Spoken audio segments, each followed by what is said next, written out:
right, well, I wanted to welcome everyone to our first session in our leadership theme of the CABMA Virtual Convention Series. I'm Leanne Lang. For those that don't know me, I'm an Assistant AD for Business and Finance at UCF.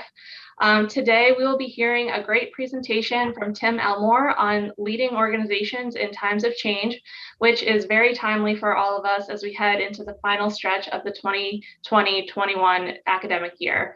This session is made possible by our CABMA partner, GamePoint Capital, and we are joined by Will Hall for a brief introduction. So over to you, Will.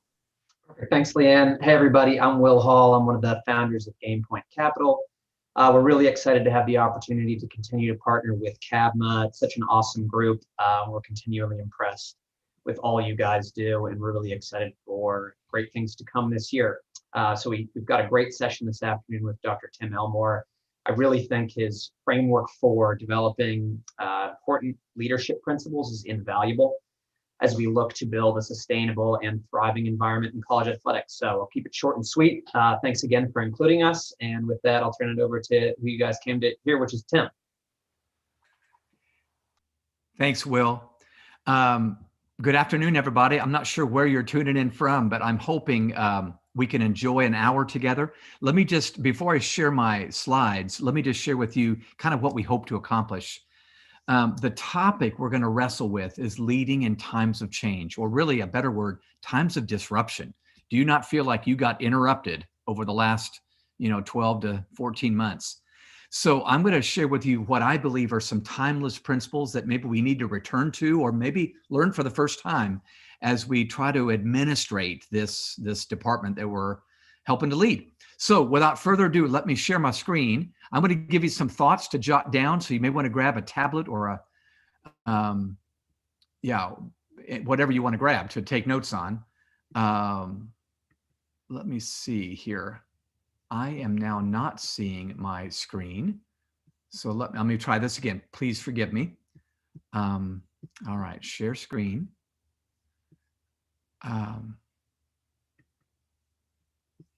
I am now not seeing where my slides are.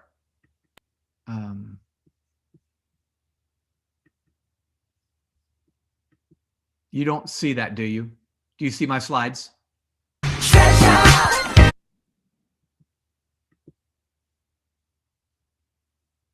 Leanne or Patricia, I'm sorry. Can you see my slides or no? No. Okay, let me stop and start over. I'm so sorry, everybody. We actually rehearsed this and we had it down. At least we thought we did. So let me do share screen. Okay, there, now I see it. Now the option's up. Okay, we are now officially going to get started.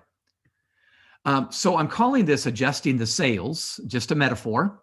Strategies for leading in times of disruption. I want you to be thinking first. I want to remind you of the reality that we're in. Some of this you won't need, but some of it might be very helpful to wrap your arms around why this is such a fundamentally different time we're in right now. And then I'm going to share a handful, like I said, of strategies, ideas that you can take and use with your administration, with your team of coaches or staff or whatever you want to. At Growing Leaders, we always like to turn up the fun. That's one of our core values, actually. We teach leadership, but we like to make it engaging. So we call it edutainment and pracademic. We want to be very academic, research-based, but very practical, and then also very, very entertaining. So we're going to play a little game that I call Hidden Treasure. Here it is.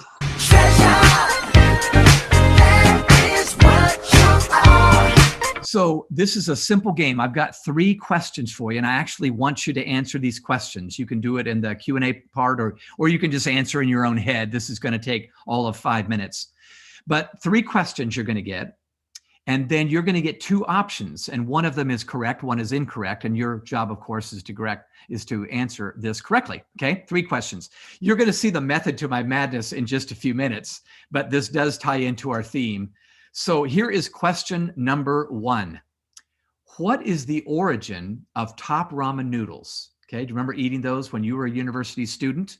What's the origin of top ramen noodles? Is it A or B? Is it A, it was invented in 1953 in South Korea during the Civil War between North Korea and South Korea for those who needed a cheap meal? Or was it invented after World War II in Japan to solve a hunger crisis? Okay, was it A or was it B? Okay, A or B. All right, just kind of at least weigh in your mind. 3, 2, 1. The correct answer, of course, is B. It was invented right after World War II in Japan to solve a hunger crisis. So each of these is designed to solve a problem, and that was a problem solver. It's still solving problems today. Would you not agree, in a dorm room when some student needs a cheap meal and they've got just enough top ramen to make a meal? All right, here's question number 2. What is the origin of silly string? Okay, you remember playing with that when you were a kid? It's certainly a toy now, but was the original meaning of silly string, A, it was invented as a spray-on cast for broken arms or hands, or was it B, it was invented to wrap around containers or boxes to hold them together?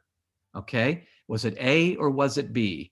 Take about 3 seconds. 3, 2, 1.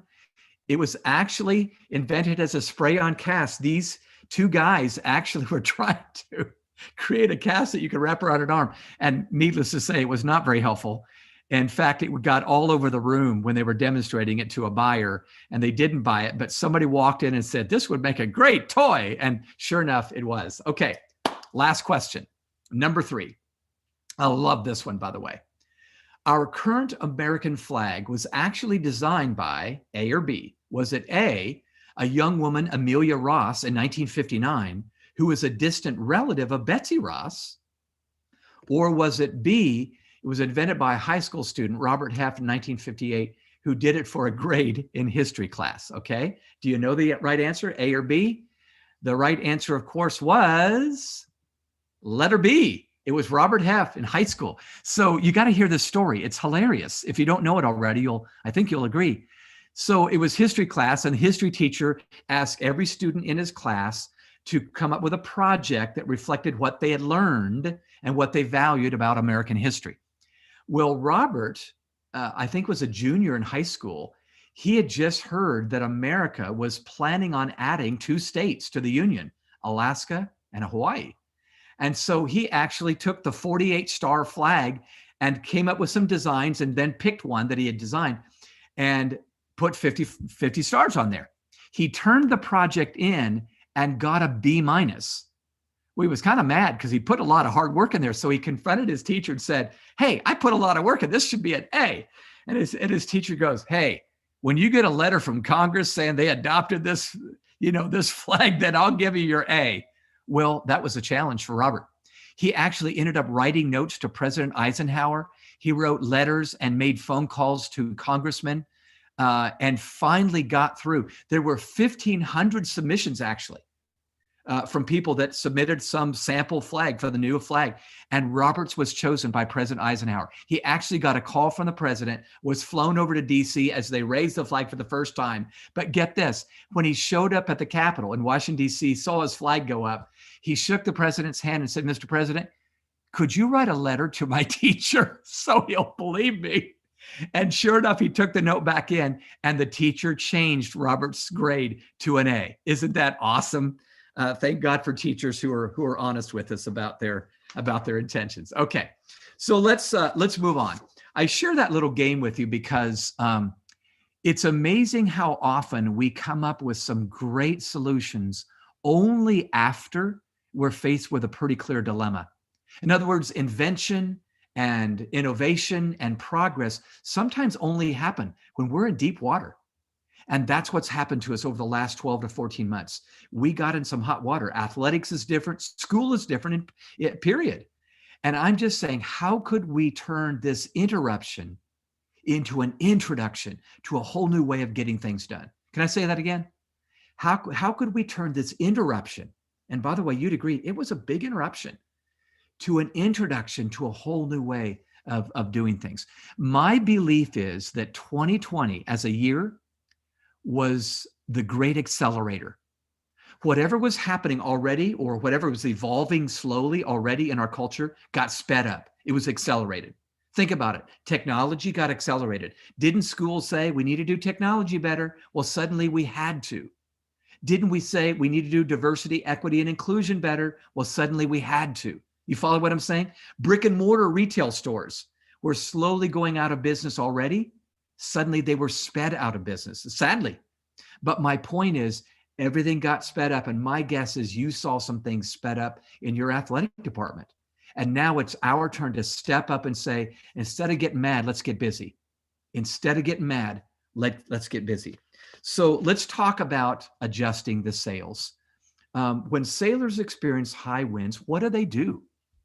Well, you guys know what they do. They adjust the sails. But let me tell you a quick story. We partner with thousands of athletic departments, colleges and universities, high schools, and youth organizations around the world. We are partnering with the Ministry of Education in Cairo, Egypt. And so I was over in Cairo. Oh gosh, this would have been three and a half years ago. And at the end of our trip to Cairo, Egypt, which is a fascinating place to go, we all hopped into a felucca, which is really a small sailboat. And our team went on a sailing trip down the Nile River. So here's all this history. You can see the pyramids, and this is where Moses was or whatever. We were in the Nile River.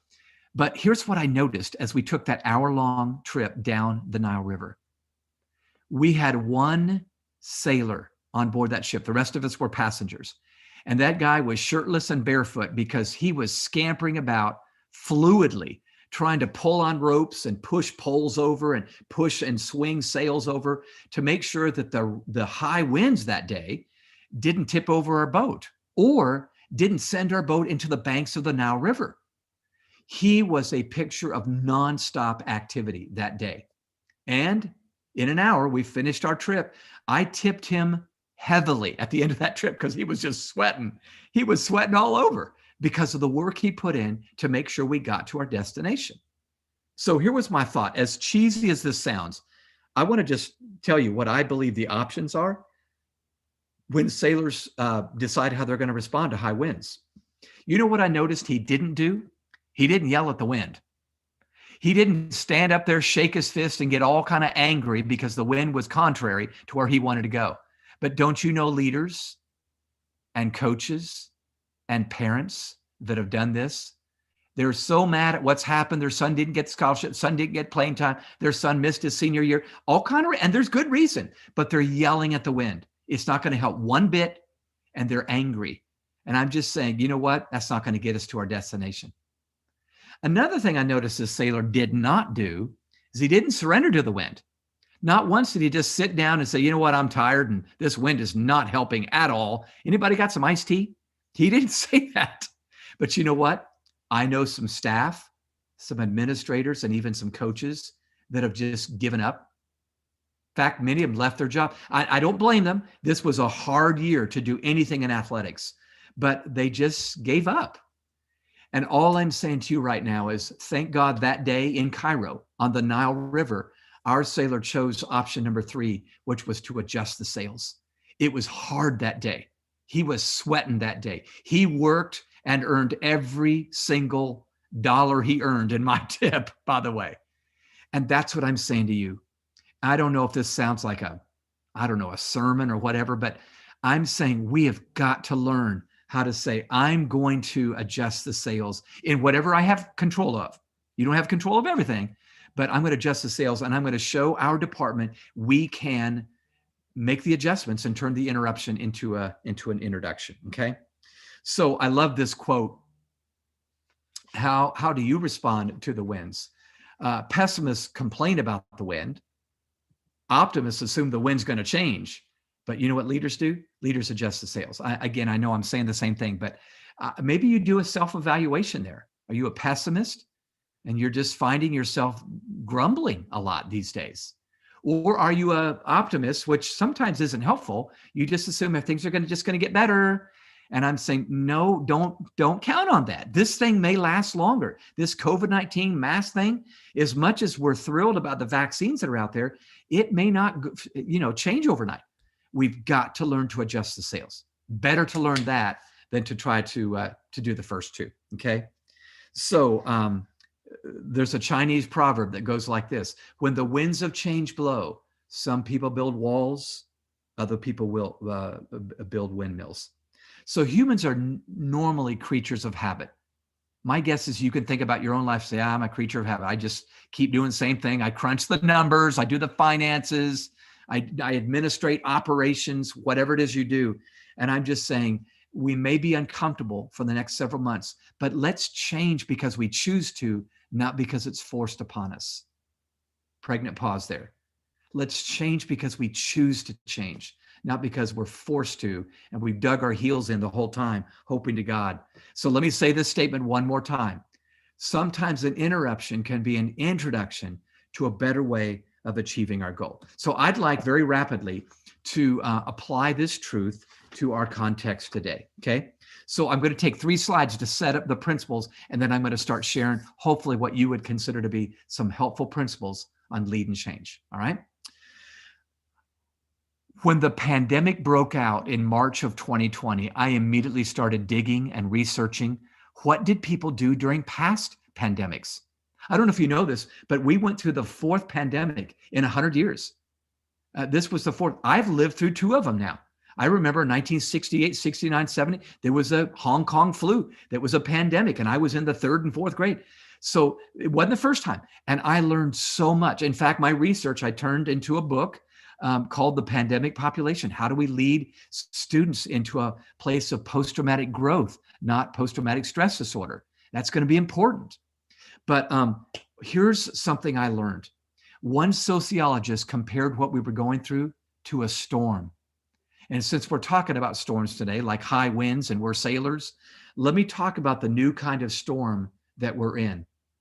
3 layers to this if you're taking notes, okay? Number 1, we are right now experiencing a blizzard. It's this COVID thing where we were required to quarantine for a while and wear a mask for a long time and don't touch anybody, stay 6 feet apart. The quarantine has lasted for months and it's been annoying to most of us. My guess is even if you're a very happy person, you would say, yeah, this is annoying at this point. But that's only layer number 1. The second one is this. It's a part of a new winter season. So a blizzard's one thing, whole new winter season's a whole nother thing. This new normal we've entered will likely continue for 1.5 years, maybe a touch longer. So we need to stop saying those silly things like, well, you know, by fall, it's all going to be over when we're back at school again. Maybe, we sure hope so, but don't say something you can't control. Let's prepare for needing grit and resourcefulness and resilience rather than just making silly promises we can't keep. We're in a new winter season right now. The last 3 pandemics, the last 2 pandemics were not as severe as this one we're in right now, okay? In fact, you have to go way back to, the Spanish flu in 1918, 1919, 1920, when our soldiers came back from World War I and brought it back with them. And it was awful. We lost so many people, but they had to prepare for a 3-year journey back then before they were finally through this pandemic, which leads me to this last piece. We're experiencing a blizzard. It's part of a new winter season. This is all likely part of a larger new ice age. Now, I want you to catch the gravity of this. We're not sure, but we may be entering a new era for 4 to 6 years. Please don't shoot the messenger. I'm not hoping for this. I'd like it to be over tomorrow, just like you would. But we need to prepare as financial people, as administrators, as leaders in the department, many of which people look to. People look to you more than you realize they do. In fact, can I give you a metaphor real quick? Many of you know I like to teach leadership with images. We're going to do that in just a minute. Can I give you one of our newest images that I'd love for you to steal and use? We call it the flight attendant factor. The flight attendant factor. Remember the last time you were flying? It may been a while, but you get on an airplane, you're flying across the country maybe. You know when you go through turbulence, you naturally grab the handles on your chair in that airplane. In fact, some of you get white knuckles. It's a little scary. But if the turbulence continues, do you know what you naturally do next? You look at the flight attendant because you intuitively know if that flight attendant's still smiling and joking and still serving up the Diet Cokes, it must be okay. So it is with you. Your student athletes, your staff, they're going to be looking to you. You be that flight attendant. You stay calm and you keep serving up the Diet Cokes. And I'm not saying fake it till you make it. I'm just saying they need to see a leader that's at peace. You're not happy about this new way of doing life, but you're going to lead the way and model the way for the kind of behavior that you need to see from them. So be a flight attendant on this turbulent flight. All right. Does that make sense? By the way, the US military has actually come up with a term they use to describe the time we're in.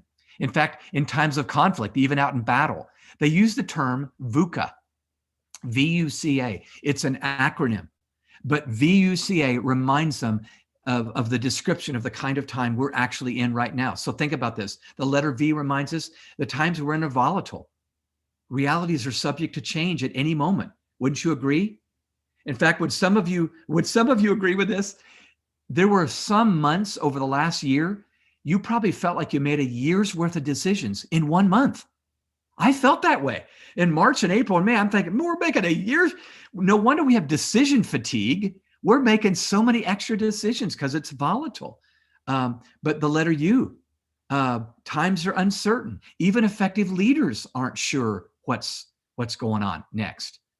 In fact, we look around us, Dr. Fauci, do you know what you're doing? CDC, do you know what you're doing? Does anybody, and it's not a cut down, you're just going, does anybody agree on what the heck we're supposed to do right now? The letter C, the times are complex. We not only face tough challenges, but evolving ones. Let me tell you the difference in my mind between complex and complicated. This might actually be helpful. Complicated, an illustration of complicated would be this. You're a student, you're sitting in math class, the teacher's put a math problem up on the board, and you're so tired you actually drift off and take a 5-minute nap. You wake up, the math problem's still up there. No easier, no harder than it was before. It's still complicated. Complex is not a math class, but an air traffic control center. You're an air traffic controller and you doze off for a 5-minute nap. You wake up, the problems have gotten worse. Planes are landing, coming in, taking off, and it's now worse than it was 5 minutes ago. Don't you feel like you're in an air traffic control center and you're going, oh my gosh, do not fall asleep right now. This is the time we need leaders to engage. So that's what we're in, complex times. And then the letter A in VUCA, they're ambiguous. The answers are still fuzzy and many of us lack clarity. So with that said, can I throw in a little humor for a minute? I saw a great cartoon recently that I thought, oh my gosh, that says it all right now. A woman's walked into a post office and the clerk is saying, sorry, we no longer have forever stamps. We now have just taking it day by day stamps. Is that not how you feel sometimes? So I don't know if you know this, but this last year, there were so many leaders that just said, I don't think I can do this any longer. So Fortune magazine called it the great CEO exit or exodus. In the first quarter of last year, like 1 year ago, in the first quarter, CEOs stepped down in droves. The CEO of Disney stepped down. Now that was planned, Bob Iger, but he stepped down that first quarter. CEO of Hulu stepped down. CEO of IBM stepped down. The CEO of LinkedIn stepped down. The CEO of Uber Eats, MGM, Lockheed Martin, Nestle, MasterCard, Volkswagen, T-Mobile, and Harley Davidson. It was a revolving door of leaders. And so I'm just saying to you, have a little grace for yourself. Have a little empathy on your fellow leaders and yourself. Of course you're tired. Look at what we're going through right now. It's a time of disruption, and we have not seen this in our careers, at least so far. So I want to give you just a chance to think. We don't have a chat column today in our situation, but I'd love you just to pause and think and reflect. Reflect on specific colleagues or students you know who've been challenged by these storms, okay? There's a method to my madness. This is not just a busy work thing right now. Just take a minute. I'll be quiet for a moment. Reflect on specific colleagues or students you know who've been challenged by these storms we're going through. Okay? I'll give you just a second to process.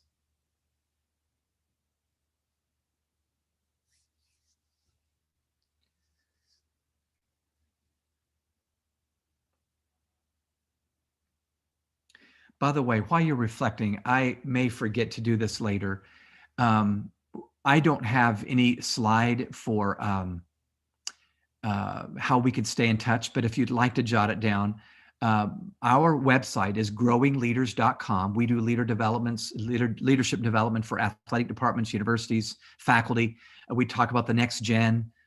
We have a curriculum called Habitudes. If any of that's helpful, you can peruse it with no pressure at all on our website, growingleaders.com. And then if you'd like an event, we do that as well. Be happy to chat with you about that. Okay, let's keep going. So I want to spend the rest of our time, about 35 minutes, really talking about solutions now, okay? So what I'd like to do is I'd like to share some principles with you through this vehicle called Habitudes. Now, it sounds like a really corny, cheesy word, but it's actually a real word, okay?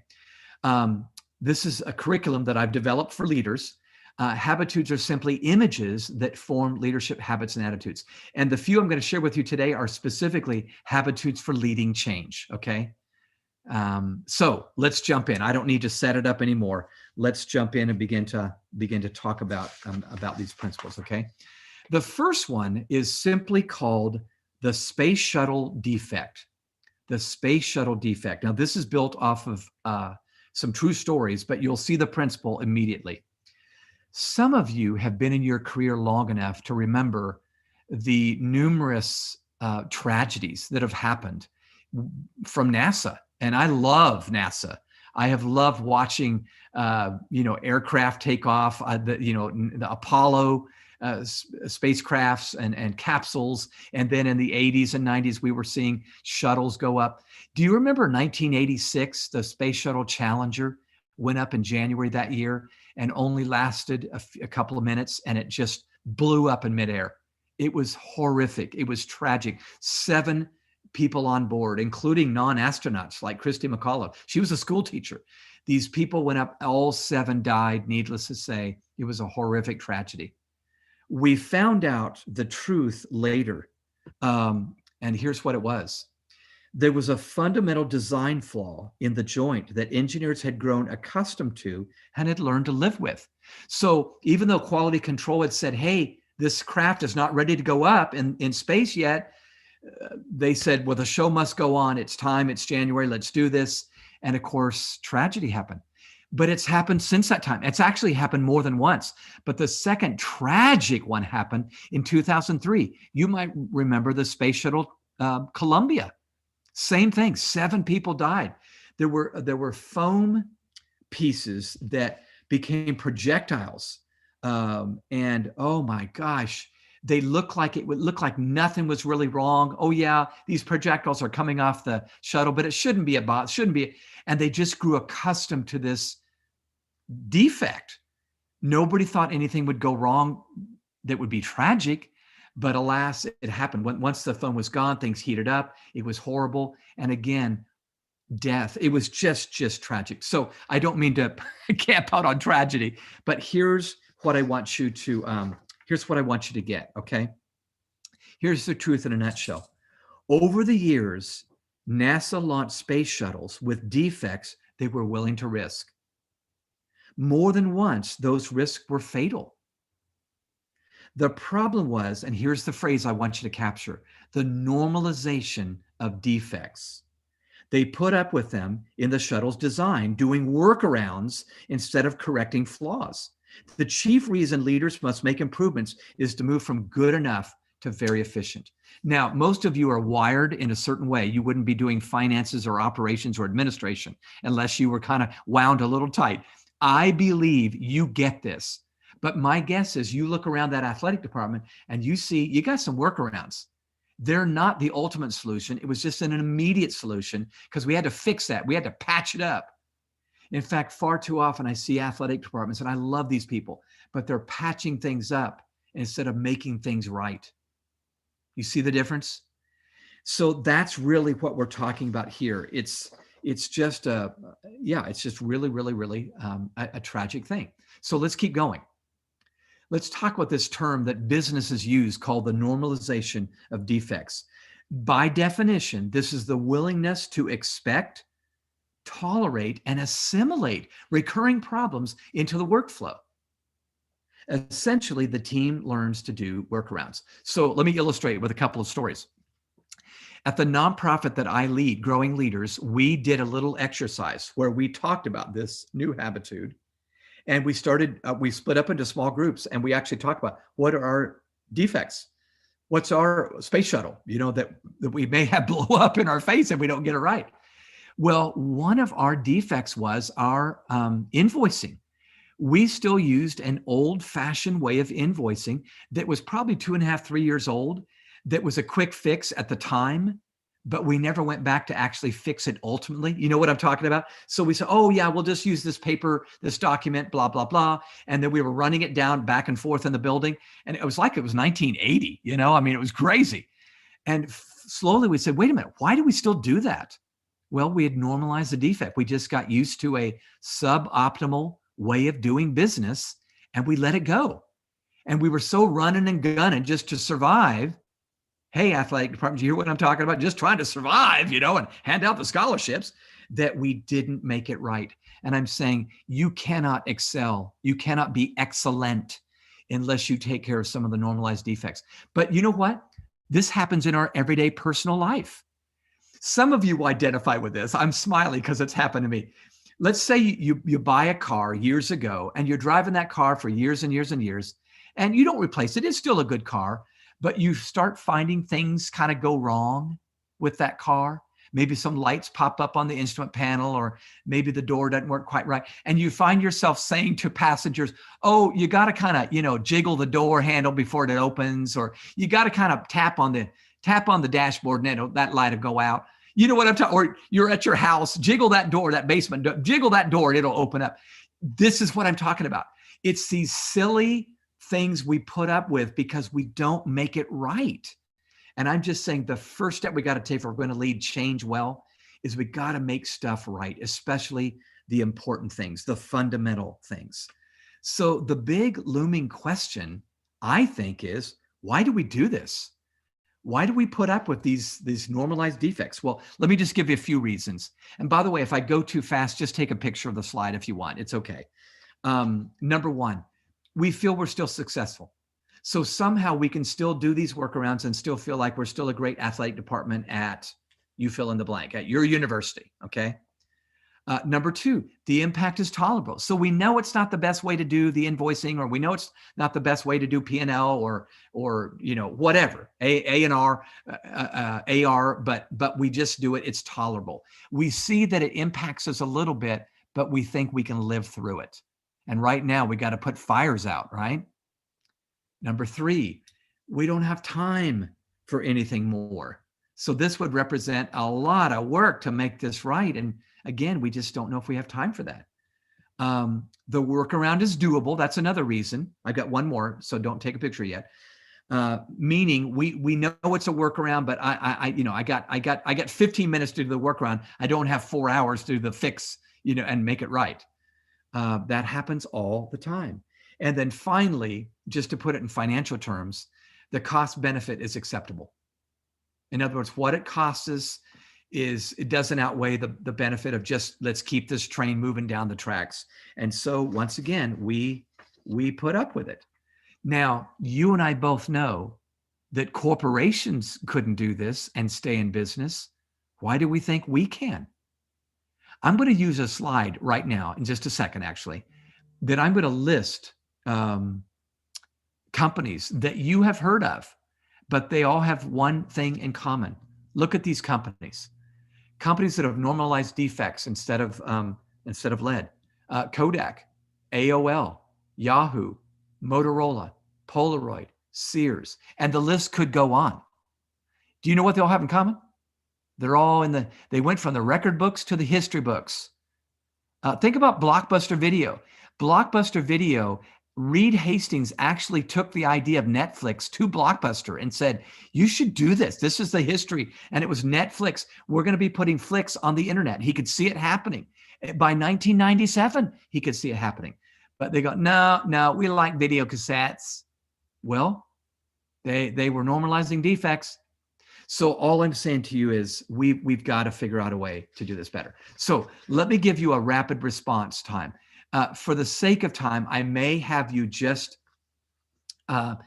think through your response, and then in the Q&A time, if you want to type in your question under the Q&A. You see the Q&A piece at the bottom? You can actually type in a question. But here's my question for you. Talk about normalized defects in your athletic department. Which would you say are most urgent to change? Okay. Normalized defects in your department. Which would you say are most urgent to change? I'm going to give you just a second.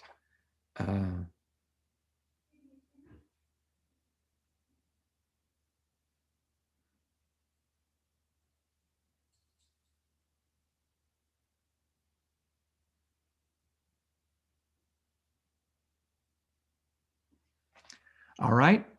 Let's come. We'll do some Q&A at the end, but let me keep going. I got a couple more I want to share with you that I think we'll have time for. Okay. All right. Let's do another one.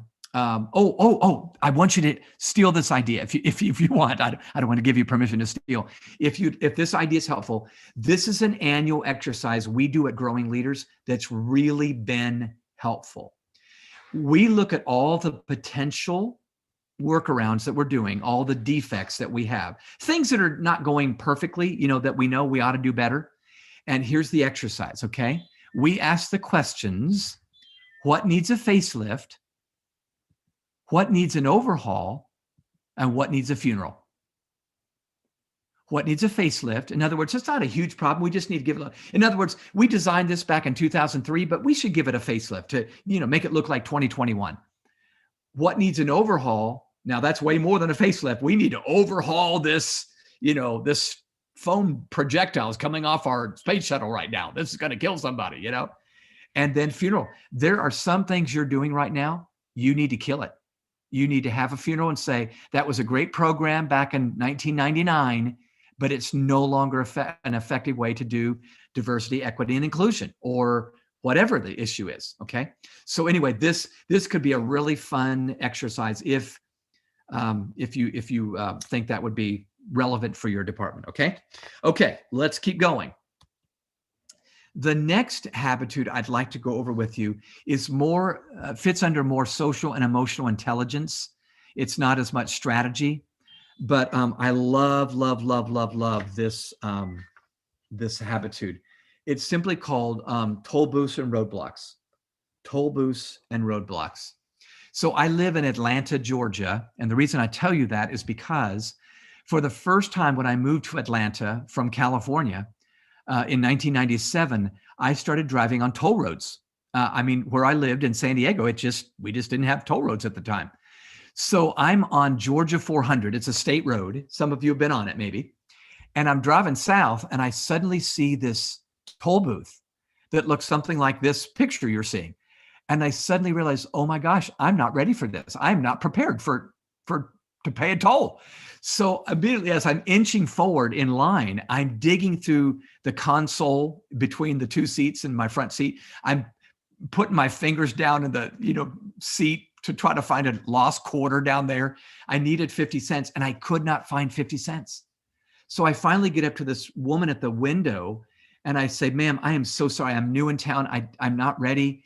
I don't have any cash. I was kind of hoping she'd say, oh, go ahead. It's just 50 cents. But she did not. She was a rule keeper. So I said, would you take a check? Nope. Credit card? Nope. Cashier's? Nope. Nothing I was ready to offer could she take. And so I ended up, I'm so embarrassed by this. I had to get out of my car and go to the stranger behind me and say, sir, I know you don't know me, but I don't have any change. Would you? And of course, he was all too happy to give me change just to get out of there.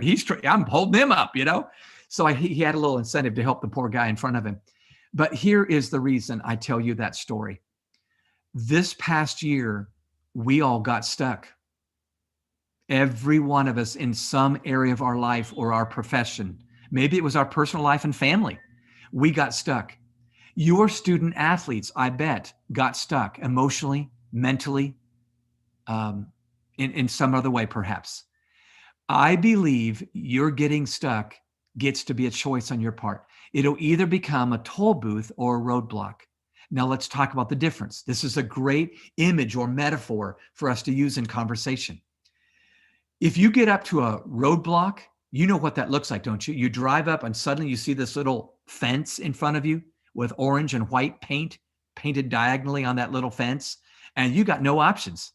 You can't keep going through. It's a fence. I mean, the only option you really have is to go backwards, and you're not wanting to go backwards. So you're kind of stuck.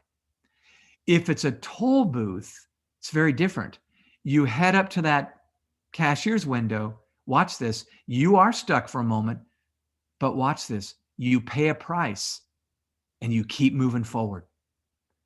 I'm here to say for you, if I can just be your life coach for a minute, you can choose whether you've gotten mentally stopped and it's a toll booth or roadblock.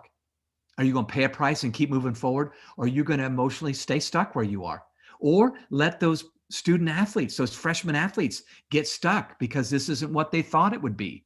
Or those seniors who said, I was planning for this great senior year where I was team captain, and it's not what they thought. Or maybe it's the administrative team. You've got 8, 10, 12 people that they're stuck right now, and they're more mad than anything else. You get to choose. And I'm sorry if I sound like Zig Ziglar or Norman Vincent Peale right now, but we need to choose to make it a toll booth. So here's the truth in a nutshell. In life, some challenges require us to rise to the occasion. We all get stuck at some point. They will either become roadblocks or toll booths we progress through and pay the toll. We get to choose whether the experience becomes a stepping stone or, watch this, a tombstone for our growth.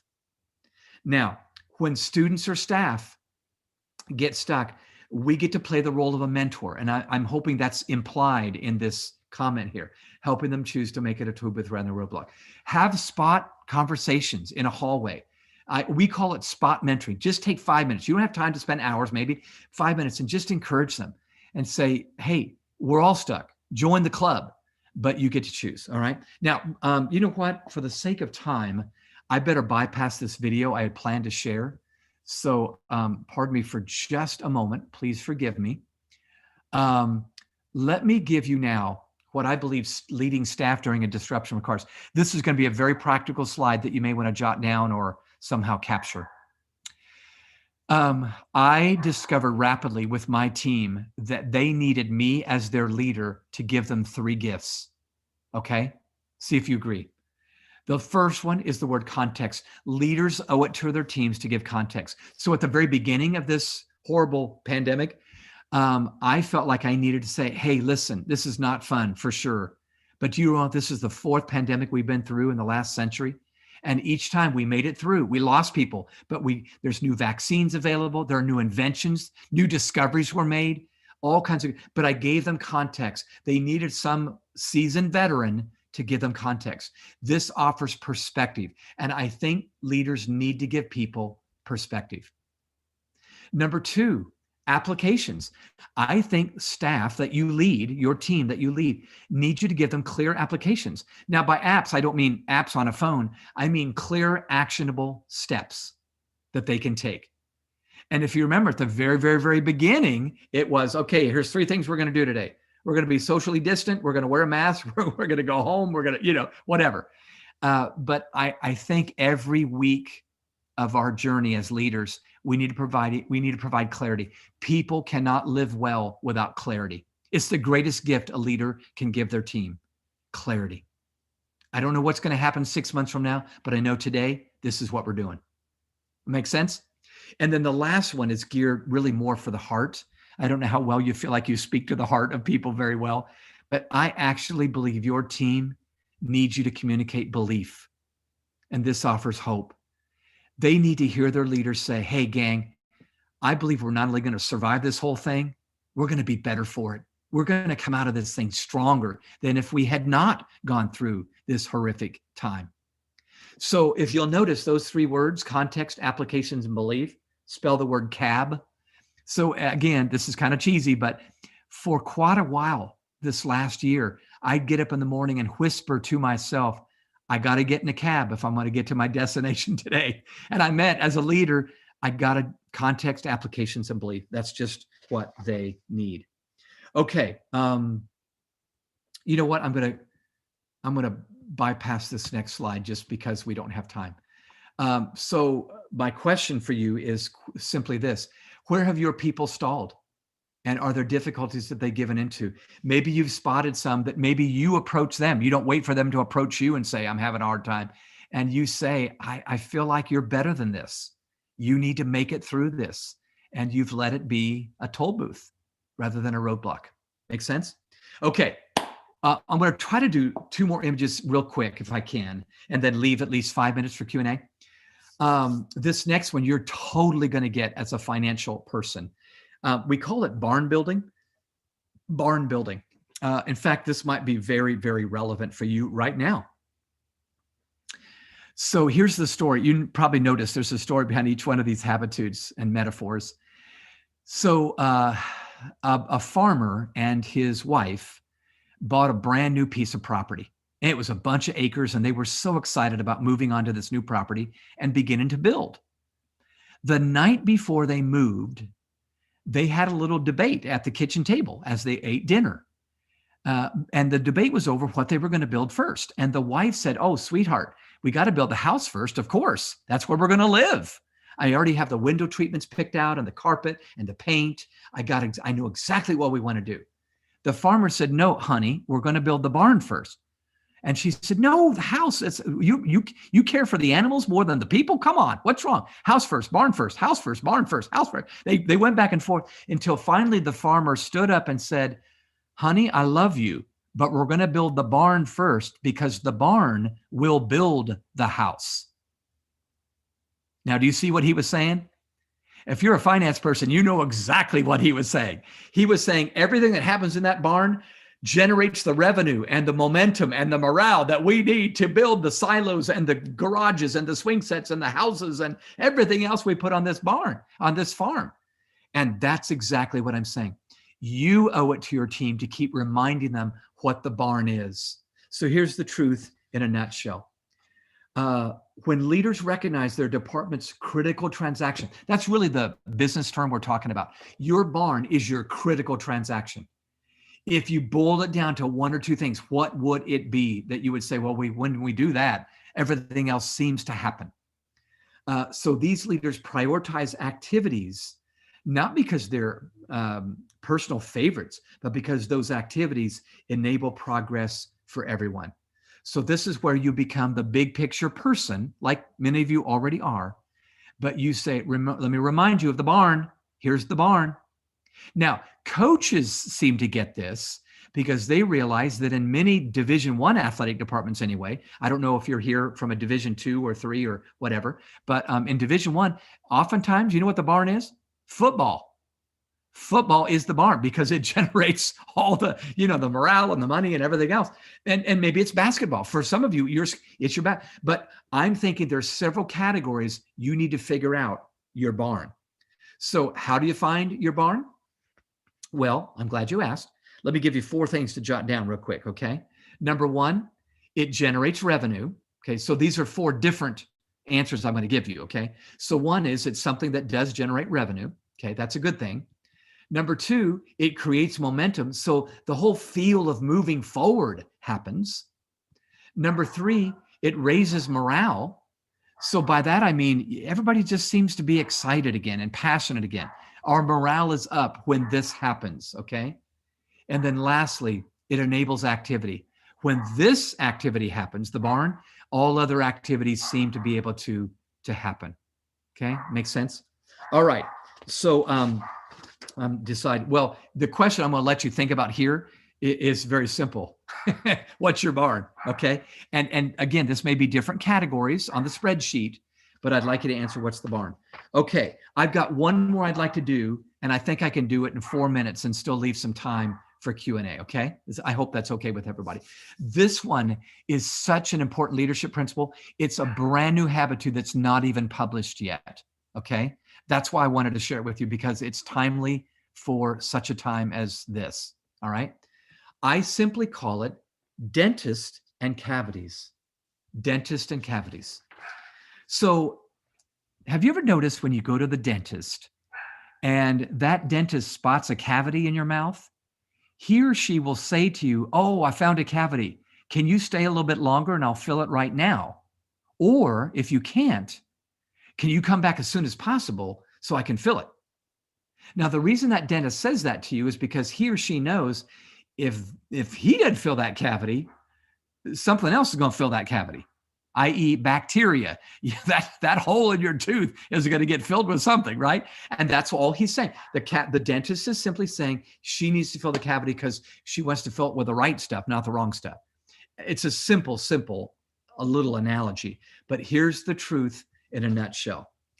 Dentists know if they don't fill a cavity, something else will fill it. So it is with teams. People are down on what they're not up on. In times of disruption, we need to always over communicate with others. If you don't, they'll make up realities in their own mind.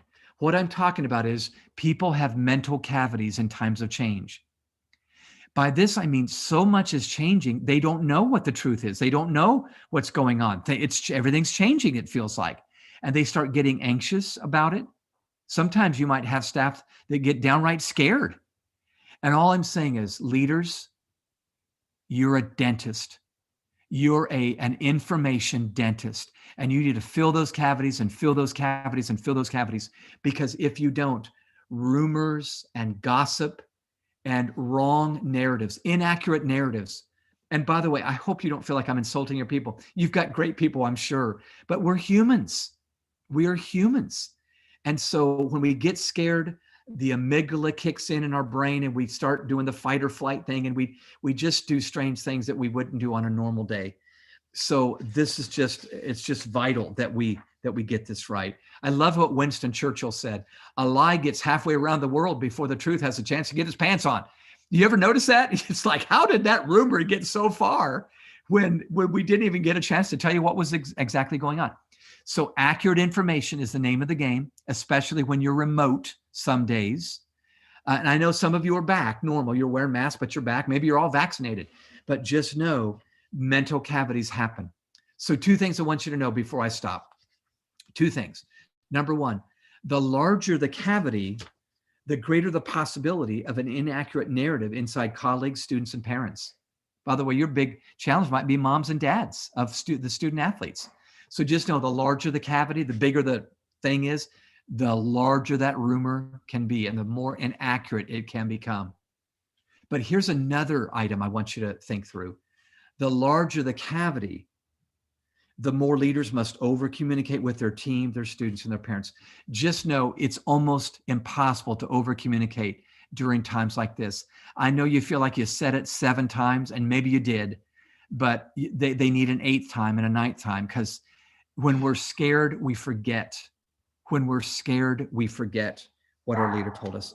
So the key, of course, is to choose the narrative we're going to carry with us this next year. Okay. So let me stop there. We have about 5 minutes, and I do want to close with a quick story.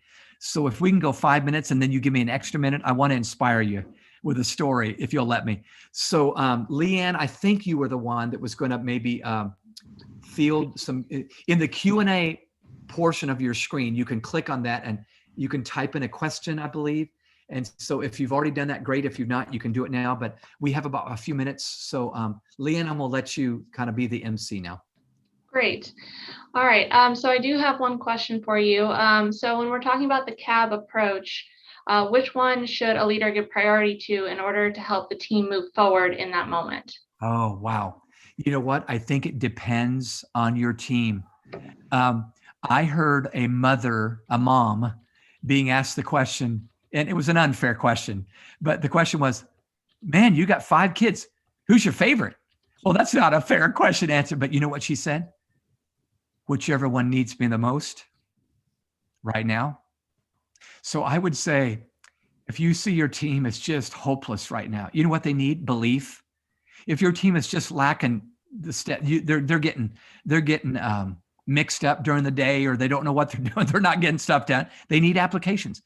But all things being equal, I think I would do it in that order. CAB, give them context first. Don't forget, we've been through this before. We can do it again. Here's your 3 steps you need to do today. And let me just remind you, I believe in you. All things being equal, I would say it would be in that order. But just read your team before you lead your team. That's an important rule of thumb I try to follow. That's great advice.